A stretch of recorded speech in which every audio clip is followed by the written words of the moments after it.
is a ring row hold march. So I'm going to come with the rings here. I'm going to start making sure my core is engaged so I'm not overarched and not collapsed. So I get a nice straight line from the ears to hips to heels. And then I'm going to come up to about 90 degrees.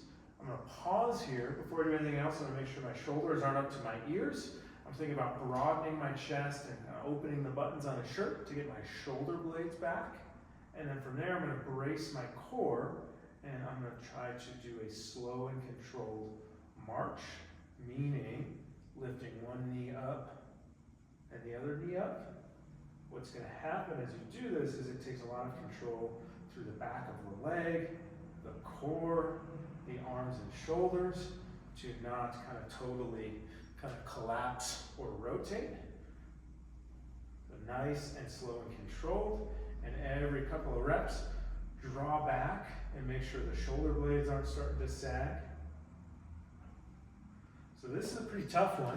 A couple other just notes. I find it is more comfortable in shoes. I want you to be up on your heels. So that just gets some whole leg engagement, gets some engagement in the front of the foot.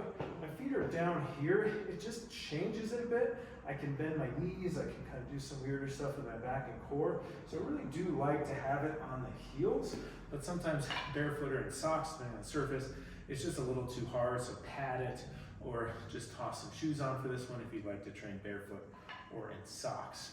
Then on the row, most of the time I see, and we got a ton of videos on rowing technique, but what I usually see the first time people try this is elbows go out and shoulders go up into this position, which can load the neck or the front of the shoulder. So I want to make sure we're drawing, opening the chest, like I'm opening the buttons on a shirt, and then I'm really stopping kind of at about 90 degrees, and I'm holding here, I'm in this mid-range. I could go a little further, but I want to get some mid-range control. And then as I'm doing it, as I'm drawing my shoulders back, in that angled position, I want to make sure I'm not throwing my low back up or kind of arching down here.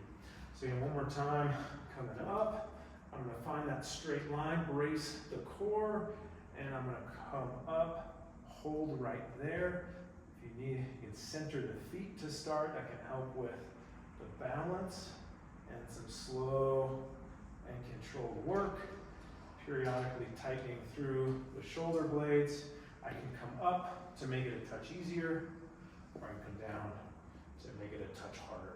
So this is a great one for the core, but connecting the core to the shoulders, to the hips, and all the way down to the